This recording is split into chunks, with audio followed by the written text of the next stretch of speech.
I've been formally incarcerated since I was 18. I caught my first charge at 17.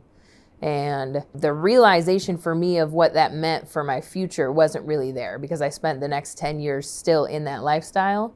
So I caught my first charge. From that time going forward, everybody said, once you catch your first felony, your life is ruined, is what the stigma was. Your life is ruined. You can't get a job. You can't get a house. You can't get anything. And I never fully experienced that until after getting out of my prison incarceration.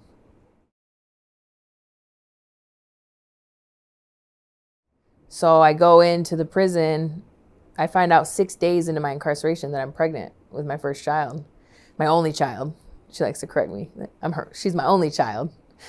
And 9 months into that, I had to give birth to my child and send her home with my family. As sad as that sounds, that's still best case scenario. Some people didn't even get to hold their child after they give birth. Some people never seen their child again. If you were sentenced to a certain period of time, they could immediately terminate your rights for just being incarcerated for that period of time. The only thing I ever wanted to be in life was a mom, and a good mom. So sending my child home with my family and watching her leave the visiting room with them, knowing that I was supposed to feed her, I was supposed to be bathing her, that is my baby. Like, that was my rock bottom. You couldn't tell me anything about anything that had happened. Oh, they screwed you because they overscored your guidelines. They did. This is real. But I only have those guidelines because of the decisions I made before she was even a thought. Sometimes looking at ourselves is a lot harder to do than we realize. I didn't have a choice. I went in to MDOC and I was giving birth to a child. I literally had no choice but to grow and to change. So being in there and having something bigger than myself to live for and earning 2 college degrees and being 9 credits from my third, probably what felt like my biggest accomplishment at the time, and then coming out into a society that says, you can't live here because of what you did 10 years ago. Coming out, being the human that society said that I should have been the entire time and having so much pride within myself. And then realizing that society itself tells me that I'm still the piece of shit I was when I was making those decisions. It was really like a no-brainer for me. Nation Outside is the voice of the formerly incarcerated. And I want to be just a small part of that voice. Kalamazoo is flooded with resources. I wouldn't be surprised if I walked out of this building today and I ran into another one that's been here longer than I have, because it feels like we're all orbiting around each other. Housing Advocates of Kalamazoo, she was a one-man show. Sarah Kane, I think she's got a couple people with her now, but when I met her, she was a one-man show, and her caseload was so large because housing in general, not only just for people who are formerly incarcerated, but housing in Kalamazoo in general is ridiculous, and I'm sure it's like that around the state, but I can only speak for Kalamazoo. I would say the Kalamazoo Defender, who is our public defender's office. They are on the 2nd floor of this building, actually. They collectively, I could contact Melody Woods today, and if she doesn't know where to go, she's going to point me in the direction of somewhere that I need to go. There's the drug court. I failed drug court pretty quickly, actually, as an 18-year-old. And when I came back out, the first place I went was to drug court and to KPEP. And they have been some of the biggest supports that I could imagine. Firstly, the program is run much differently than it was when I was there, but also my case manager was still there. So this lady who's seen me be this unruly 18-year-old that felt like she had life all handled and figured out, into seeing the person that I was becoming or have become, she was immediately on board. And Michelle Dresden from drug court, she shows up to every meeting, and she is like, if you need help with your finances, if you need help with finding a house, or if you need any of these things, man, I could spend all day telling you about the resources in Kalamazoo.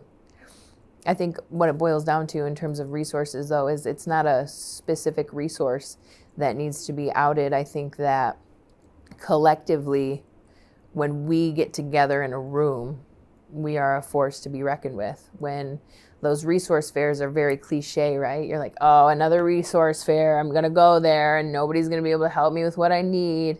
But when you get into the room with all of us, if one of us doesn't have it or doesn't know, we go speak to the next person and we go speak to the next person, and until we can find you what you need.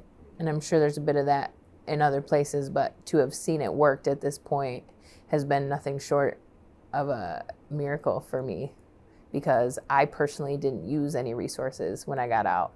I white knuckled my entire reentry, and I did that because I felt like my family had my back. My family, there's so many people that had my baby. A whole village of people took my baby for me.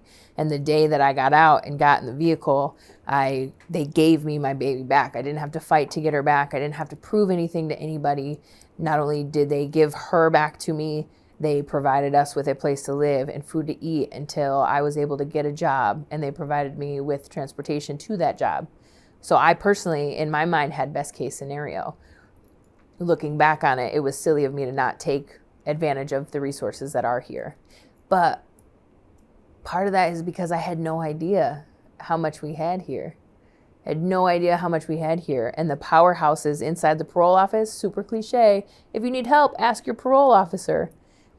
My parole office specifically has the most supportive parole officers you will ever find. And they work very closely with our OS person, Jennifer Nichols, and with MDOC peer recovery coach. MDOC has taken the time to hone in on the fact that peer support is one of the most important things you can get. When I was still going through the system before prison, I wasn't allowed to even hang out with people who had been through the same things that I had been through. So to ostracize me in that way was actually cutting me off at the knees. I had no choice but to keep going back to what I knew, because when I was in the space to try and get better, I didn't have anybody that understood me. So I think MDOC has made leaps and bounds, and my parole office, I think, is one of the most up to date in terms of parole officers being on board and supervisors and having the resources available and pulling us as peers in to help the people who are coming home. I think that is what Nation Outside represents as a whole, right? Because we are not the organization that helps specifically with housing or helps specifically with food or, these things. We have started collecting things that we are able to help with in that manner, but we represent the support system that people don't have. We have begun doing transports, and what we do is we go to the prisons and we pick people up. And these are people who in their in-reach say, I don't have anybody to come get me. I need a ride. Or, normally they get sent home on a bus, or it just the most cold. And when you get sent home on a bus, it's like, here you go, figure it out. You know what I mean? You already know. Here you go, figure it out. Whereas creating a soft landing for them is important for us. We pull them out, we take them to their first meal, and we're able to sit with them and let them know, like, every single one of us has been on that trip too. Every single one of us had to make that trip home. And instead of being alone or feeling like you got to just figure it out, let's get you back to this county. I know of this resource, this resource, this resource. We'll go see your PO. We'll stop at the OS person. Mine specifically has backpack, hygienes, at least a change of clothes if they don't. On certain days, I'm able to take guys to immediately get a phone. It's becoming a bigger barrier because of the free government phones are not as easily accessible anymore. But without a phone, you can't get a job. Without a phone, you can't contact your PO. Without a phone, what are you doing in life? So we bring them home and we get them at least set up in this small manner and let them know that they are not alone. And while I do that specifically for people here in Kalamazoo, I think that it brings a lot of comfort to know that there's a Lansing chapter and a Wayne chapter and a Macomb chapter. Like, it's not just here. We're all across the state, and we're growing. And we're growing because the need for the support is there. The way that I know that if you come home on a bus, you get dropped off and told to figure it out is because some of the people that I've brought home have been like, man, this is weird. Like, last time they dropped me off, told me to figure it out. Like, I really appreciate you guys for this. I didn't get dropped off by a bus. I got picked up, So there has been a couple that, you want to go out to breakfast? Nah, keep your little voucher or whatever. And, this hurts my feelings a little bit. I was like, it's not a voucher. Like, you know what I mean? And then even later on, it was one of the days that I was able to help get a phone immediately. And he had opened up a little bit, warmed up a little bit. So I was a little relieved. But then when we were filling out the sheet, there was a referred by section. And this is literally just a church in our town helping our neighbors. Goes and sits at the Cricket store for 2 hours every week to help people get phones. His church pays for the first month's bill. And then if you go back within the 30 days to let them know that you're still using it, they'll pay for the second month's. So this is just some good people doing some good things. And it was almost like he was triggered back into the referred by. He looked up at me with a different look than he had just given me in the last hour and was like, so I guess that's Nation Outside because I want y'all to get whatever you getting out of this. And once again, I'm like, oh, my bleeding heart. Yeah, it's Nation Outside, but you don't even have to put anything if you don't want to. So I just got to remember I breathe. And I remember that the environment that we just left in terms of being in prison is the most deceitful, harmful environment I have ever been in. And I've put myself in some places, okay?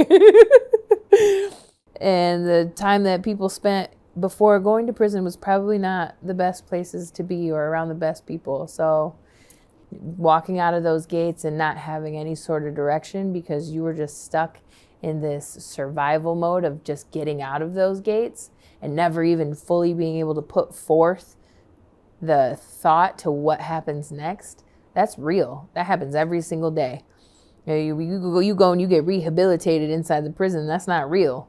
You did enough to get outside of those gates, and then when you get out here, you realize how severely different living out here and living in there is. And I had best case scenario, and I got to tell you what, the emotional roller coasters that I went through coming out of those gates was insane. I was so confident in there that I was going to be able to come out here and be successful and do all the things. I cried in the middle of Walmart on my first night out.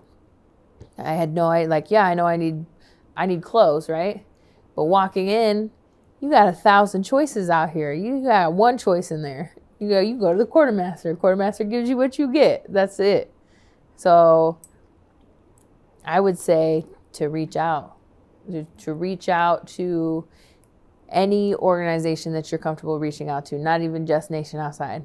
Find an organization in your area or statewide that is geared towards formerly incarcerated. We're all over.